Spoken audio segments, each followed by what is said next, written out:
नमस्कार मंडळी, स्वामी ज्योतिष या यूट्यूब चॅनलमध्ये आपल्या सर्वांचं स्वागत आहे। महाप्रसाद जननी सर्व सौभाग्यवर्धिनी आधी व्याधी हरानित्यम तुळसी त्वम नमस्तुते। तुळशीला ही एक वस्तू बांधा, धनात वाढ होईल।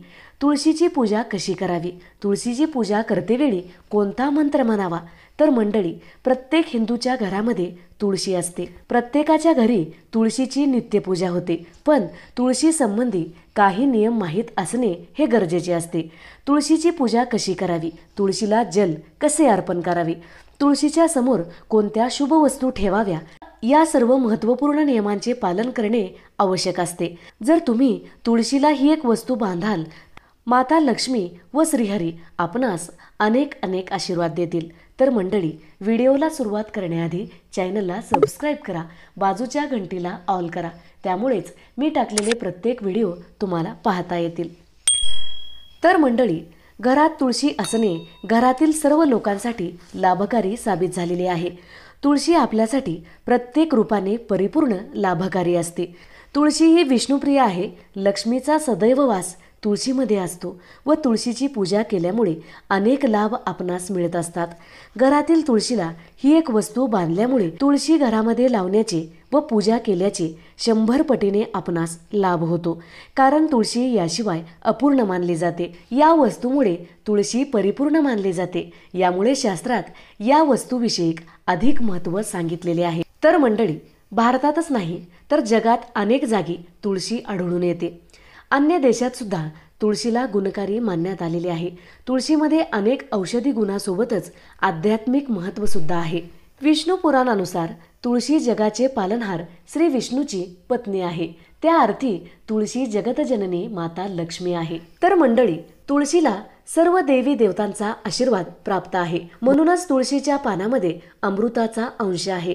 ज्या जागी तुळशी असते त्या जागी ब्रह्मा, विष्णू व महेश या त्रिदेवांचा वास असतो व तुळशीची पूजा केल्यामुळे सर्व पाप नष्ट होतात।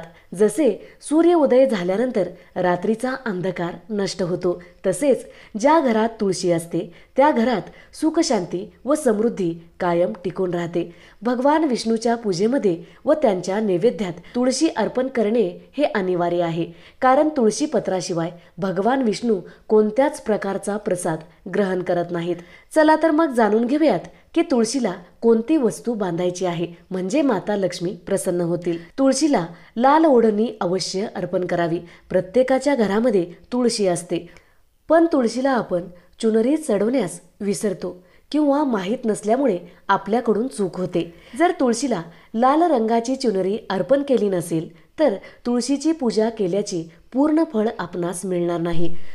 तर मंडळी, तुळशी ही सुवासीन आहे, तिला साडी किंवा चुनरी घातलीच पाहिजे। तर मंडळी, सर्वप्रथम जाणून घ्या की तुळशी ही एक झाड नसून विष्णुप्रिया लक्ष्मीच आहे। तुळशीला आपण आपली आई मानतो, यामुळे तुळशीला चुनरी अवश्य अर्पण करा। यामुळे पती पत्नीत प्रेम वाढते, पती पत्नीतील प्रेम टिकून राहते, एकमेकाबद्दल विश्वास वाढतो। सुवासीन स्त्री कुंकू लावते वेळी किंवा पूजा करते वेळी आपण डोक्यावर पदर घेतो, मग माता लक्ष्मीला का नाही? माता लक्ष्मीला साडी अर्पण करणे शक्य नसते, म्हणून छोटीशी चुनरी जरूर अर्पण करावी। तुळशीला चुनरी अर्पण करण्याआधी ही माहिती तुम्हाला असणे गरजेचे आहे।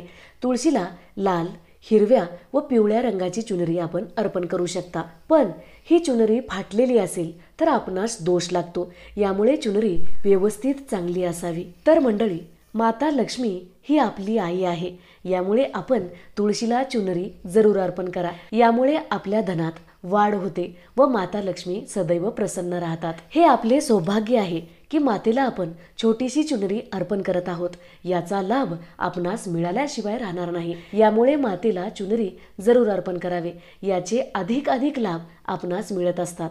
जर व्हिडिओ आवडलेला असेल तर नक्की लाईक करा, शेअर करा, सबस्क्राईब करा, बाजूच्या घंटीला ऑल करा, त्यामुळेच मी टाकलेले प्रत्येक व्हिडिओ तुम्हाला पाहता येतील।